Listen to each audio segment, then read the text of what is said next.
I'm Belinda Carley, the Director of the Institute of Personal Care Science, and I'm going to take you on a short guide on what it takes to have a truly successful cosmetics brand. Success factor number 1 is to have an effective consumer profile. Now this starts with knowing everything about your target market. You should be very specific about that target market, so conduct the right market evaluations to properly define who they are. It should be gender and quite age specific. You should also know about their personal habits, hobbies, their income, their interests, and their socioeconomic status, as well as family characteristics. Now, it's one thing to know your consumer, it's another to have an effective consumer. Now, an effective consumer is one that has the purchasing power to help make your brand a success. Again, even if you had a fantastic product to suit a specific consumer market profile, if that market doesn't purchase enough product, your product won't be successful. So you need to make sure you conduct suitable market evaluations to properly define your consumer, but then to also determine if they're an effective market to pursue.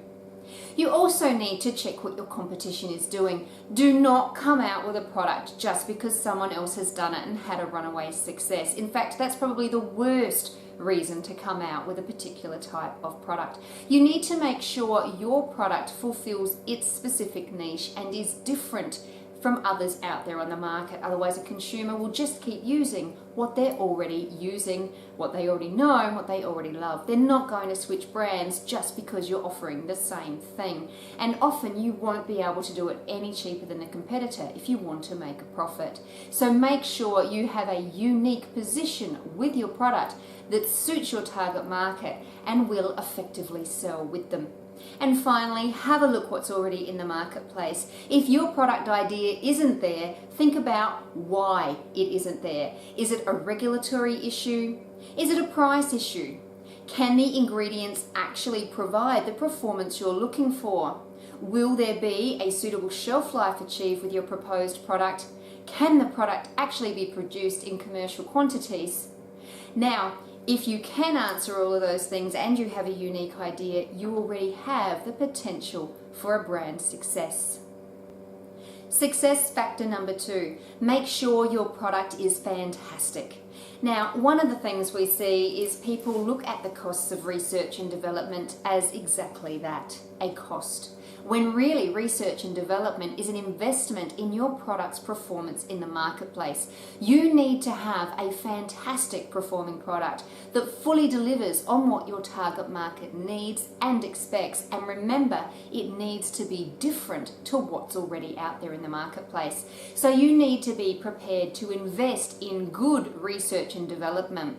Now, this can be budgeted into your overall project quite efficiently, but it needs to be considered an investment rather than an expense, and invest wisely. Make sure that again you've conducted an effective consumer profile exercise so that you know exactly what your target market is looking for in terms of the way the product feels, spreads, performs, smells, even the price it needs to be in the marketplace. You need to have conducted that research first. You then need to compile that information into what we call a product development brief and give this to a development chemist who can then formulate the product to meet all those requirements.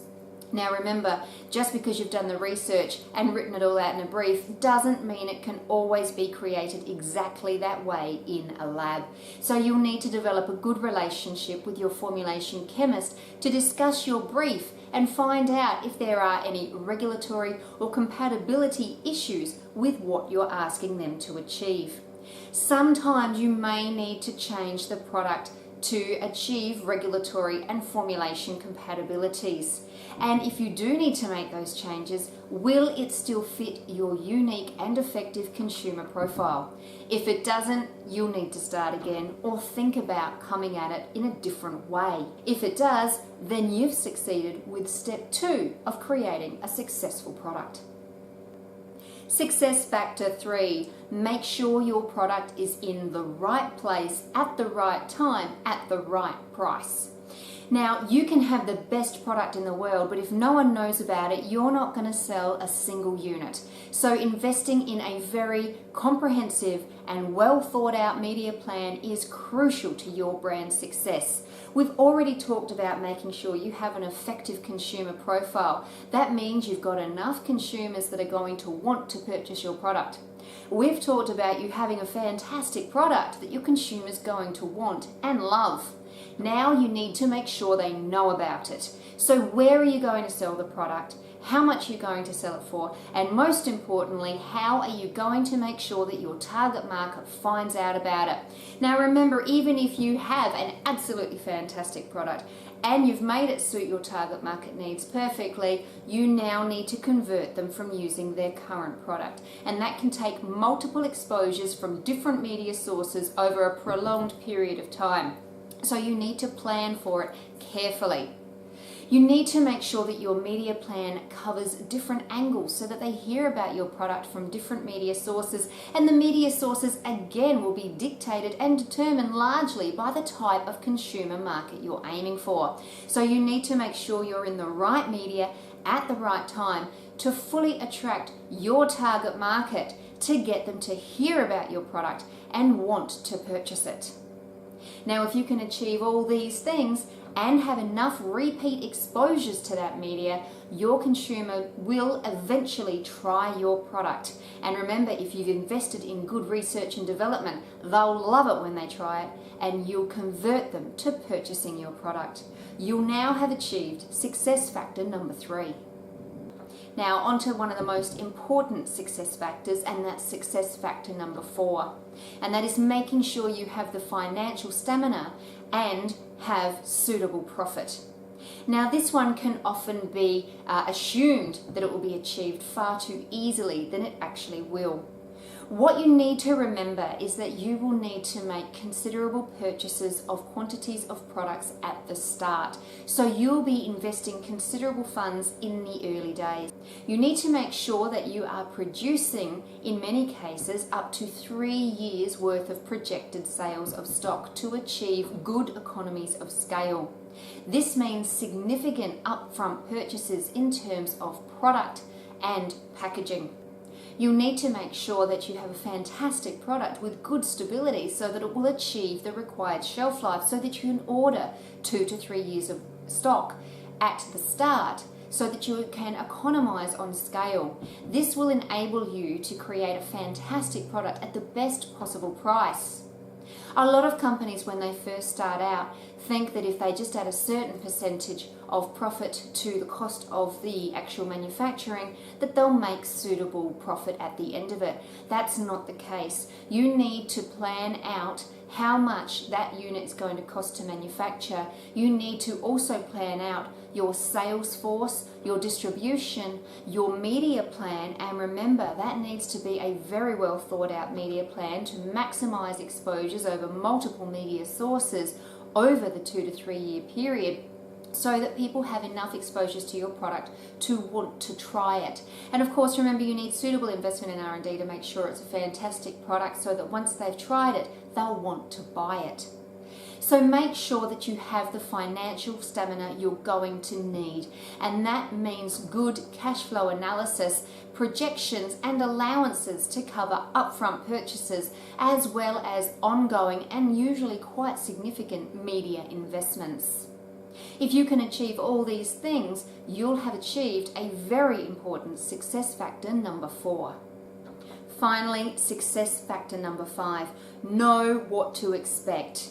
Manage the project well. It's not a simple process of taking a concept, loving the idea, and then having a product ready to hit the market. And definitely not the case, even if you have a fantastic product, that you'll have a runaway success.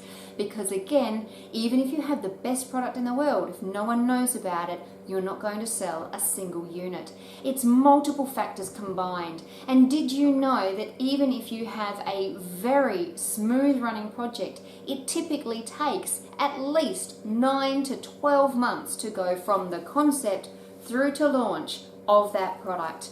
And again, you need to have the financial stamina to get you through the very first upfront purchases, as well as be able to continue investment into a costly but effective media plan over the following 3 years after you've launched that product.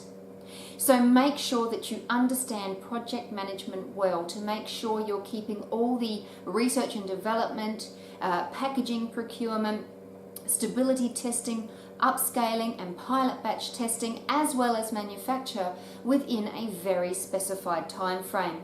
These projects are multifaceted, which means they can easily come unstuck or derail at any time. So if you're not managing the project carefully, if you're not sure what to expect, you could find that 9 to 12 months best case scenario easily blows out to 2 years or more, and again, that can dramatically affect your financial stamina.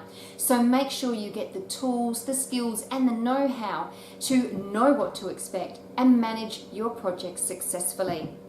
If you can do that, you'll have achieved success factor number 5. I've been teaching in this industry for over 10 years, and one of the things that constantly amazes me is that people think it just takes a fantastic product to be successful in the marketplace. Well, I'm sorry to say that's not enough. You need to make sure that you invest in the skills and the tools to know what to expect, to have the financial stamina, to create a media plan that's going to get you the exposures you need to get the purchases you want, to have a fantastic product that consumers will switch brands for, and of course to know which consumers you're targeting in the first place. And unfortunately, people think this comes too readily without doing any extra training. At the Institute of Personal Care Science, we provide diploma training in development and promotion, in brand management, that will help you achieve the best success with your brand. In this diploma, we go through all of these aspects in a lot more detail and give you the tools, the skills, and the knowledge that you'll need to be successful in this marketplace. If you don't have the time or the funds to invest in our distance education, then I would suggest to you do not have the time or the funds to have a successful brand. It's a very competitive but rewarding and exciting industry to be in.